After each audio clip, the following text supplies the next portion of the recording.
sir, lumagpek. So kung makuha ninyo sa mga horror kung saan, pwede ginagamit yung mga ano, sa mga pelikula po. Yung lalagay yung mga chat-chat ng katawan ng tao.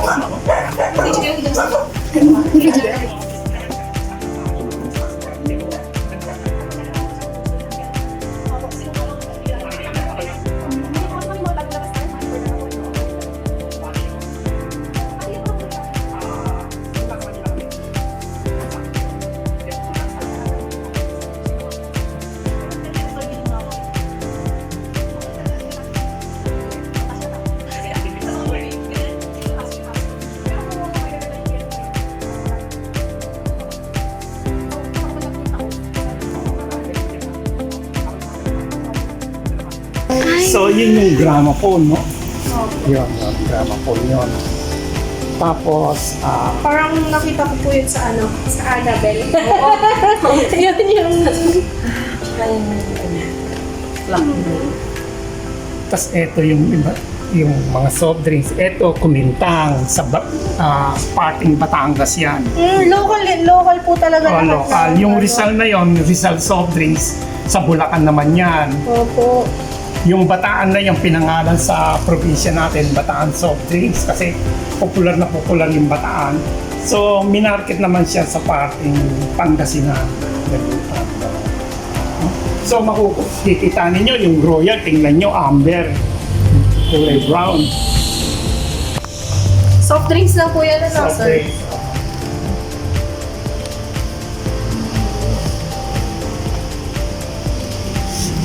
So, dito naman tayo. Sa loob na ano. So, yan yung nagpapasok sa yung newspaper. Pwede ko pong tinat anong year? Year 1899. Yan naman yun. So, dito sa iba pa, ito yung nung na-exile si Rizal sa Lapitan, tumaya siya ng Boto Loteria. Yung ipinapanalo niya na 600? 600. Mga 20,000 second prize. Ito yung klase ng mga ticket na 1800. Yung klase ng mga ticket. Tapos ito naman yung lumang passport. Hindi siya kumpleto. Isang page siya malaki. So makukuha niyo United States of America, Philippine Island kasi under tayo. Under tayo. So ito naman yung angkat ng tawagin natin. Yung pagka-print ng kaya sa Central Bank, hindi pa siya nakuputol. Ang ano po tawag sa Angkat. Angkat. Hindi pa siya nakakit. Ano pa isang sinabi ko sa ako na tawag yan eh. Tapos ito naman yung cable, no? Ito. Tapos ito naman yung typewriter. So dito naman tayo, no? Ito naman yung political memorabilia ng tawagin. Okay, ano yan? Korea Team for President. Ito yung mas luma, Quezon Kusilinya. Panahon ni Manuel Quezon, second president of the Republic of the Philippines.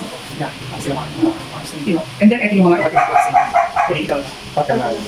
Yung ito niya, may autograph mismo ng president. No? Let's say kung nandoon, may autograph ni President Marcos. Yung siguro. Okay. Ito may autograph ni Fidel B. Ramos. Yan. Ito kay Gloria. Kung magsasign si Gloria, autograph, Gloria lang siya, one of a kind. Signature na yun, Gloria. No? Tapos yun yung mga ibang pinamigay noon, kinukulit na ko. Mula sa mga campaign fee, yan, kamukha nito, campaign fee. May pa, iba't ibang klase. Mga year ano to, sir? Pinaka-luma dyan, kila Quezon. Quezon na. Kasi 1935. Ay, hindi pa po siya bago na yung president. Tapos ito naman yung pinamigay din, nakaalim mo. Kay President Cory. So meron doon sa Philippine Pong sa kay Bostolio, meron nagkanak sa kanya ng ganito. Tayo, pinibenta isang milyon. Kaya nagulat si Bostolio, ganun yung presyo niya. Pero sir, kapag nag 50 years after pa yan, talagang may naganda ko na siya ng milyon. Ngayon bukod dyan, ito yung pinakamamahal. Ito, may autograph niya ng ilok na. Year? Although pinirma niya yan, bago siya mahal. May pinakandaan siya. Pero ito, may pirma ni Manuel Quezon, President Manuel Quezon, pati yung Vice President niya, si Usmeña, Cherry Usmeña, Vice niya. May pirma din dyan. May pirma din dyan yung Governor General, si Frank Martin, Governor General of the Philippine Island. Tapos, ito yung sample nung cedula na tinulit ko. Noong 1896 yun. Doon sa Clark Palintawa, or Clark Palintawa, ganyan ang klase. So, makikita ko yun. Tapos, ito naman yung ibang mga invitation Quezon, President Quezon. Ito na stamps. Ito naman niya, Aguinaldo stamps. Inisya ang panahon niya, General Internal. Okay, bukod dyan, ito pa yung mga iba't ibang autograph ng mga presidente. Kaya Carlos P.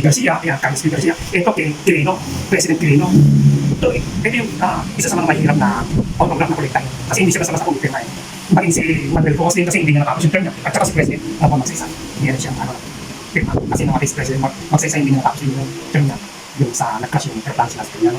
Then yung iba dyan, may mga, pati yung asawa niya, yung ibang asawa, nakolekta ko, mga Tira Aurora Quezon, asawa ni President Magsaysay. Yung may signature. Yung isa sa pinakamahal din na signature, ito. Kay General Douglas MacArthur. Ito siya. Ito yung pinaluma ko. Hindi ko yung pagkakamit ng Manila. Ito yung pinaluma ko. Ano yun? Ayun yun. 1896. Okay. Ito naman yung inisyo nung mayari yung World War II. It's all over. Tapos yan yung mga sample naman din ng mga lumang magazine. Mga 1920s, 1930s, nag-open siya.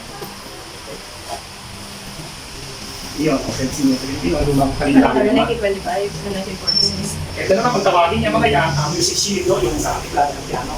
Yan yung music. Kasi yung mga notas yun. Sa loob. Dito naman sa ibabaw, ito yung tinatawag na guerrilla money. Yan, nung, Ay, ginagamit na po nila. nung panahon ng World War II, mga pera ng guerrilla. So pag nahulihan kaya nung hapon, kamatayan ng hapon niya kasi guerrilla ka. Or, supporters na.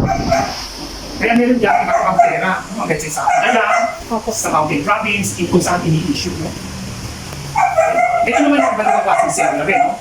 Ito yung cellula ng panahon ng hapon. Yan, kumatya na.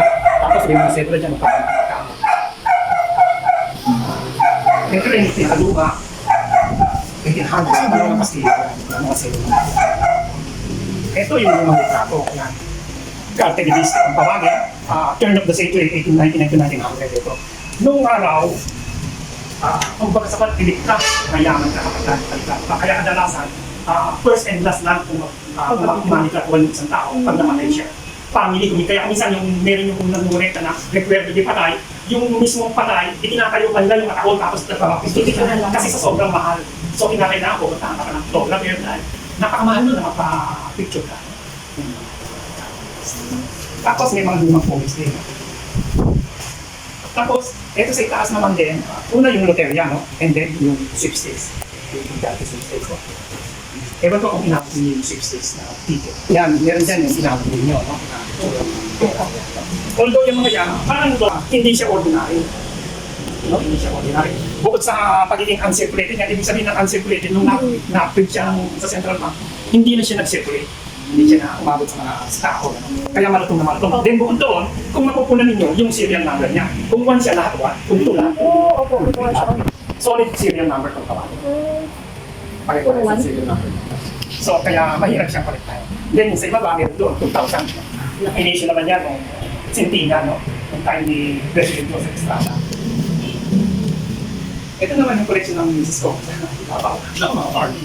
Nilagay niya dyan, in-display niya. Pero ito naman yung lumang paper natin. Yan yung panahon ng American period. No? Kung titignan niyo, parang itsura siya ng dala. Ano yung nagagalit siya? Pera natin. Oh? May picture na siya. Pero pag tinignan mo, makita mo. Kasi, ano na. Ito naman yung mga hero. No? Nagkamali siya ng pagkakaprint. No? Walang iba, walang iba. Walang effort.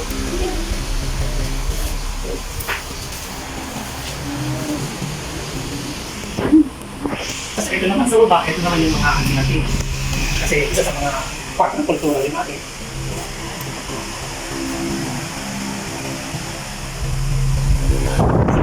Nung una may nag-visit dito, yung isa-isa yung mas kulay, hindi talaga siya kahoy. Simento siya kung nag-visit. Ngayon, collector kasi ako, sabi ko parang hindi babaga. Simento siya. Then nagkataon naman simento sa cruise ship. So nung mapadpad ka, nung maging biyahe na namin, Alaska, Vancouver, Canada, nakita ko ganda ng bahay sa Na-inspired ako sa Alaska, yari sa Kamla. So pag uwi ko ngayon, gusto ko maging ganito yung tuloy ko. Pero nag-travel muna kami, tumama ng mga iba't ibang klase ng idea sa Bigan, punta kami ng Bigan, Ilocos, Ilocos Norte, then Bacolod, Iloilo, yung pinanggaran ng mga Kastila, then sa Intramuros, kumuha ko ng Malasa. Kaya nabuo ito, pinayo ito year 2000, siguro sa tapos ng ito, bago mag-pandemic. 2020. Kasi sa sobrang mahal, kumakain siya ng pera. Kasi furniture kasi yung gumagawa nito, hindi naman sila kapitero. Siyempre yung furniture ang mga kapitera nila, kinakailangan tumbasan yung steel kita natin. Gagawa na lang ang pinto ng table. Kung ilan pa, kaya parang gano'n. Kaya kung ano doon, isang party lang na ganito, kakawin niya, siguro simple kami, plus 100,000 kasama na yung mga ilari sa tao. Kaya ang taga pinag-itunan, katakot-takot na pera. Kung mapukunan ninyo, ang labas at loob, balot siya sa ako. Kaya wala pa kayo ito, kaya pinupuntahan nila tapos kinukonsider nila ito na maging isa sa mga tourist destination sa Bataan. Deserve po ng Ganda po na tayo. Yan tumangay na kasi parang lumalaban siya sa gilid. No? Kasi kung dati yung mga organs na namatay, pupunta natin yung mga balik ko pero nangamatay ito.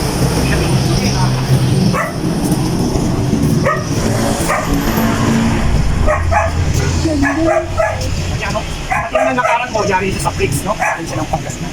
Yung bricks pa. Tapos yan, abong kapilya,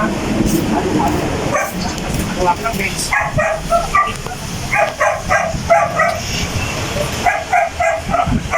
Parang bigat. Ito yung bahay. Ay, wow. Kaya ano yung mga estudyante, yung mga high school, dito nila ginagawa yung ano yung no limitang yung film nila.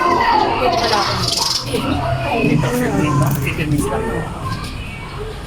Ito yung ginawa nila. Ito na doon yung bibigyan mo yan. So, balik na tayo. Metal siya. Laro ng bata ako sa harap. Kasi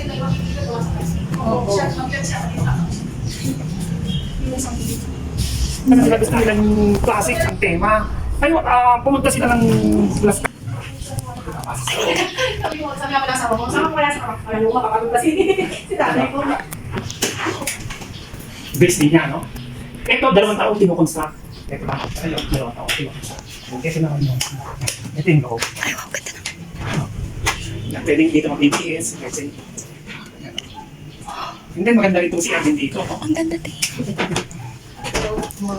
Maganda rin ang siya niya.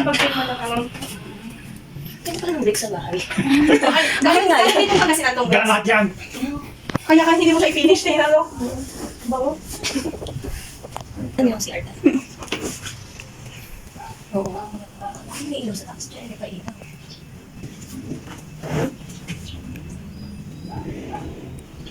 Kasi yan po naman siya. Sakaling mag-i-stay, no? Ayun, yan. May Ito, ito papalitan na namin, no? Yan dito. So kadalasan nga kasama yun sa ano sa building nila dito sa ano. Tapos ang viewing yan dito.